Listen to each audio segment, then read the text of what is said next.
Bueno, nos toca hoy terminar este ciclo de charlas sobre este gran personaje que es Charles Darwin. Dejamos para el final un tema, entre comillas, bastante complicado, que es la propia teoría de la evolución.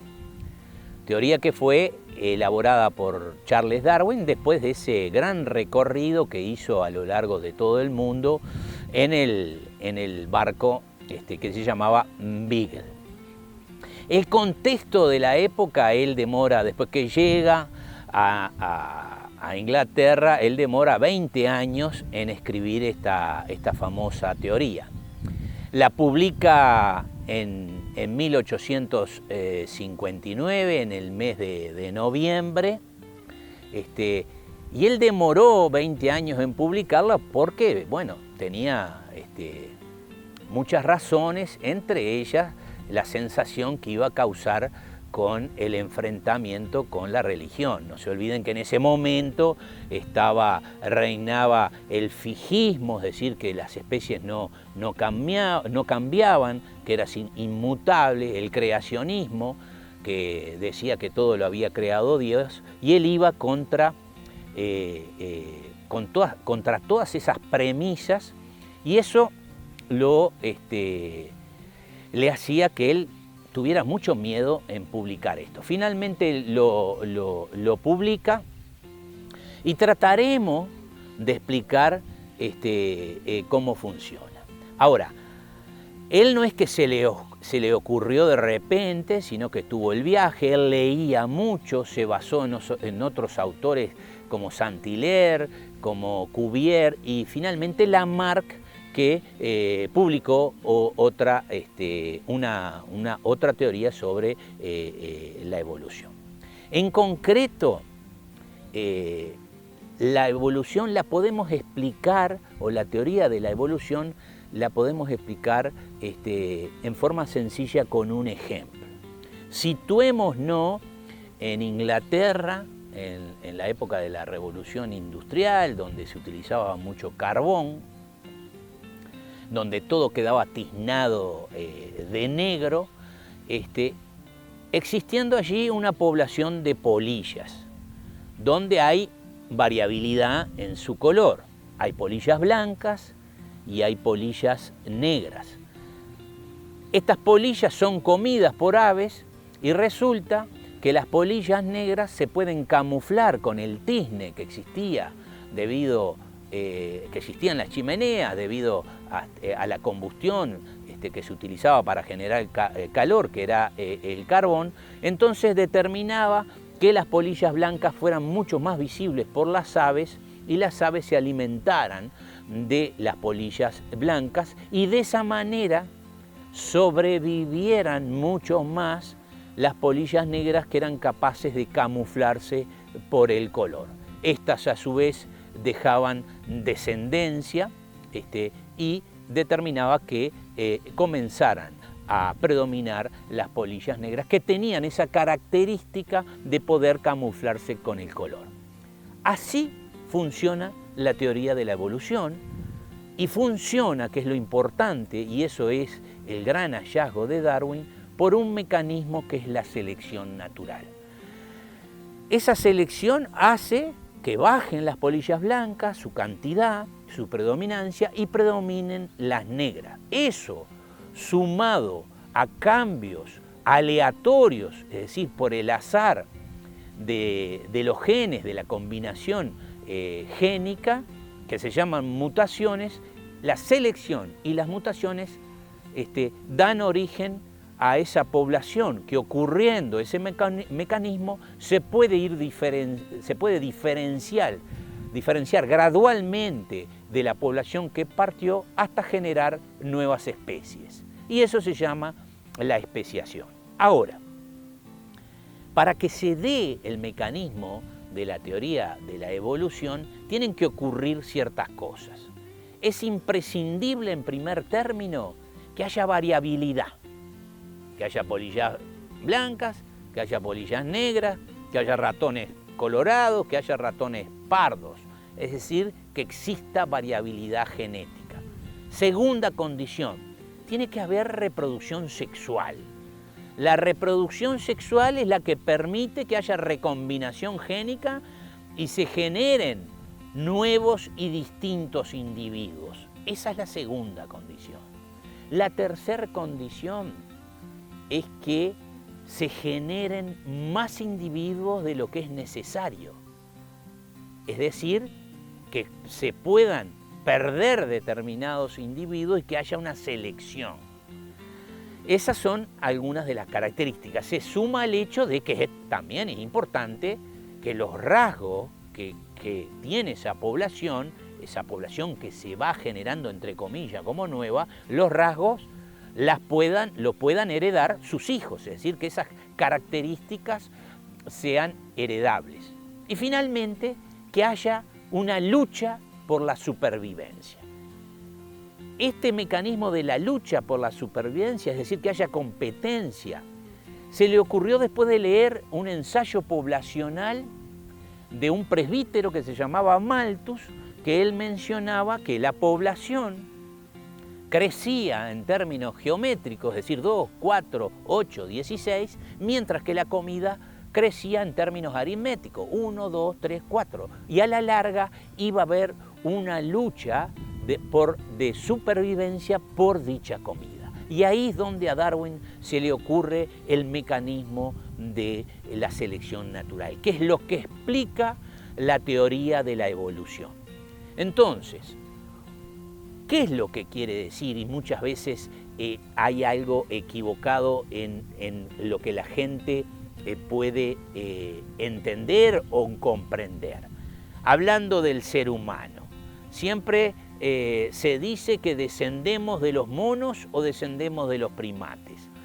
Lo que sí ocurre es que tenemos un antecesor común, es decir, nosotros, el Homo sapiens, el hombre que piensa, con el chimpancé, con el gorila y con el orangután, tenemos un ancestro común.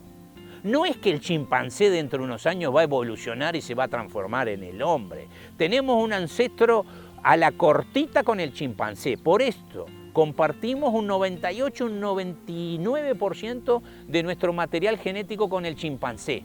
Con el gorila solamente un 98% compartimos y con el orangután ya estamos un poco más lejos y compartimos solamente el 96%. Entonces no es que el chimpancé dentro de unos años o dentro de 100 años se va a transformar en un hombre. Tenemos un ancestro común, más cercano con el chimpancé que con el gorila y aún más cercano con el orangután.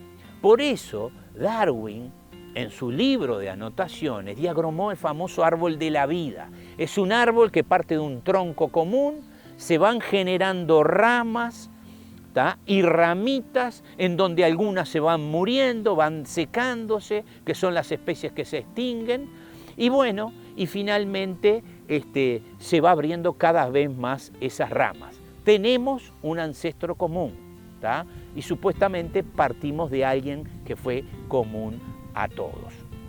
Entonces, es importante entender ese proceso y ese proceso se entiende o se entendió, se le ocurrió a Darwin después de hilvanar varias otras ideas que andaban en el momento para llegar a justificar cómo ocurría el mecanismo de la evolución.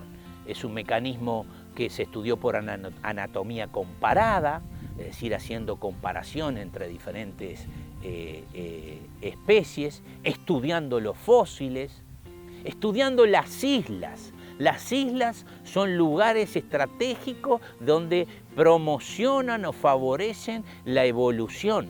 Por eso a Darwin siempre se dice que un momento, además de otros, que se le ocurrió o estudiando lo que había visto en las Islas Galápagos, 7 islas donde habían tortugas que tenían diferentes formas, diferente caparazón, donde habían aves que tenían diferentes picos, que habían venido de un ancestro común y por estar en diferentes islas, comiendo diferentes cosas o comiendo materiales que estaban en la tierra o debajo del agua, sobre todo las iguanas, llega a esa conclusión. Ahora, si miramos nuestra especie, a nosotros nos llama la atención, en el hombre también pasa lo mismo. Muchísimo tiempo atrás no había solamente un homínido, sino que nosotros llegamos a convivir con otros homínidos, como el hombre de Neandertal, ¿tá? Y por lo menos hay 5 especies diferentes de Homo. Es decir, hoy queda una sola, pero había mucho más especies. Se dice que la evolución es ateleológica, no tiene sentido, no va en una dirección predeterminada, depende del contexto. A título de ejemplo, el hombre de Neandertal tenía un cerebro más grande que el de nosotros. No sabemos si era más inteligente o menos inteligente, era más fuerte, era más corpulento. Ahora, tampoco la evolución lleva a la perfección y lejos está de que el hombre sea la perfección. La evolución avanza sin sentido, avanza de acuerdo al ambiente.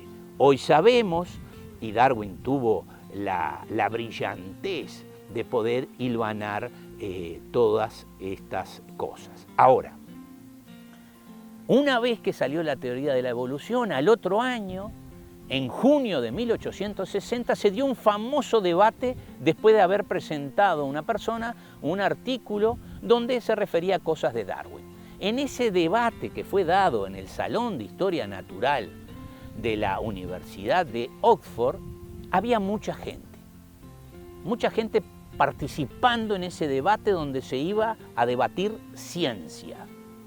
Entre ellos, los personajes ilustres, estaba Fitzroy, el admirante del barco que había llevado a Darwin.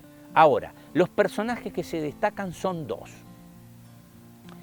Samuel Wilberforce, un obispo anglicano que le decían Sam el Jabonoso, porque él tenía mucha labia, tenía mucha capacidad de hablar y con argumentos escaparse cuando lo querían agarrar. Por eso le decían Sam el Jabonoso. Del otro lado estaba Thomas Henry Huxley, un biólogo autodidacta que había estudiado mucho anatomía comparada y le decían el bulldog de Darwin, ¿tá? Él era un gran defensor porque Darwin, antes de largar a la luz la teoría de la evolución, la había comentado muchísimo con él porque él lo visitaba en Down House, donde era el lugar donde vivía Darwin.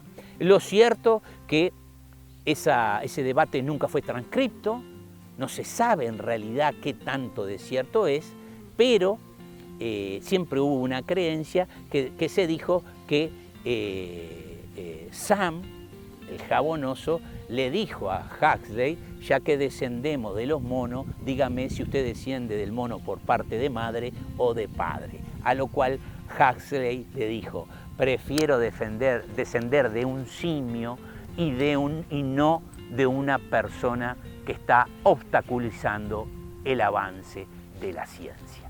Eso quedó para la posteridad. Supuestamente se dice que Huxley salió ganador de ese debate. Lo cierto que la teoría de Darwin, hoy, 150 años después, se les encuentran muy pocas fallas. Si bien Darwin se equivocó en algunas otras cosas, en la teoría de la evolución hilvanó muchas cosas y en forma correcta. Por eso la innovación a veces no pasa por hacer algo totalmente nuevo, sino pasa por hilvanar ideas anteriores. Ya su abuelo había escrito algo sobre la evolución y mucho se hablaba sobre ese tema. Darwin siempre tuvo problemas con desafiar a la religión. Darwin poco a poco en la evolución de su vida fue quedando cada vez más escéptico con respecto a la religión y Huxley fue el que acuñó el término de agnóstico, es decir, de rechazar o de aceptar cosas siempre utilizando la razón o la intelectualidad. Así que es que redondeamos este capítulo con algo que intentamos explicar de forma simple. Ojalá le haya sido de utilidad. Por supuesto que estaremos incursionando en nuevos e interesantes personajes. Nos vemos en la próxima. Muchas gracias.